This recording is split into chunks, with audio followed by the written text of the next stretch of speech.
આપ જોઈ રહ્યા છો વિચાર ક્રાંતિ ન્યૂઝ। હું વિનોદ ભટ્ટ।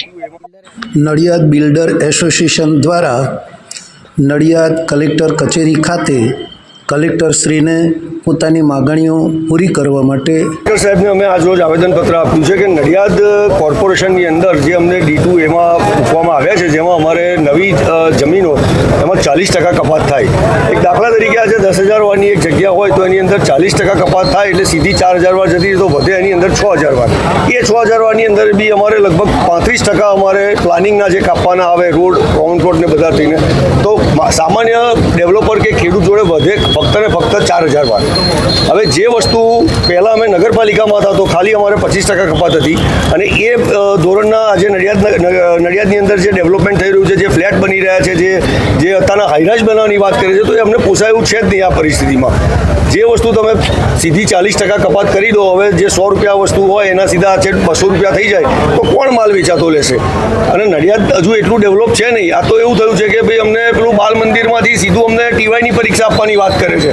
કોર્પોરેશનમાં અમને લાયા, એનું અમને સારું છે નડિયાદના વિકાસ માટે, પણ આજે જ્યારે નગરપાલિકા જો અમારી નડિયાદની રહી હોત તો અમારે જે પ્રીમિયમના જે પૈસા હતા, જે દરેક નગરપાલિકાને પ્રીમિયમ હવે નવીસરનું પ્રીમિયમ બાદ કરી નાખ્યું, એનો ફાયદો બી ગયો।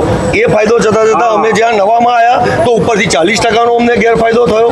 તો આ બધા ગેરફાયદા જોતા આજે અમે કલેક્ટર સાહેબને આવેદનપત્ર આપ્યું છે કે અમને જૂની સ્કીમ પ્રમાણે અમને 25% કપાતમાં તમે આ વહીવટી તંત્રને આવેદન આપ્યું, વહીવટી તંત્રને રજૂઆત કરી, સ્થાનિક જે રીતના ધારાસભ્ય છે કે સાંસદ છે તે આ તમામ બાબતથી માહિતગાર છે ખરા? અમે સ્થાનિક ધારાસભ્ય માહિતગાર જ છે, અને અમે એ લોકોને બી આ બાબતનું આવેદનપત્ર આપવા માટે કહીએ। કોને આપવાના આવેદનપત્ર? આ આવેદનપત્ર અમે જિલ્લા પ્રમુખ, સાંસદશ્રી અને ધારાસભ્યશ્રીને આપીશું। રાજનભાઈ, તમારી માંગ નહીં સ્વીકારાય તો શું કરશો આગામી દિવસમાં? આ વસ્તુ એવી છે કે સરકારની સામે અમારે રજૂઆત કરવાની છે, અને અમને ખાતરી છે કે સરકાર આ ધોરણે ડેવલપ થતા ગામોને ધ્યાનમાં રાખી અને અમારી માંગ જરૂરથી સ્વીકારશે।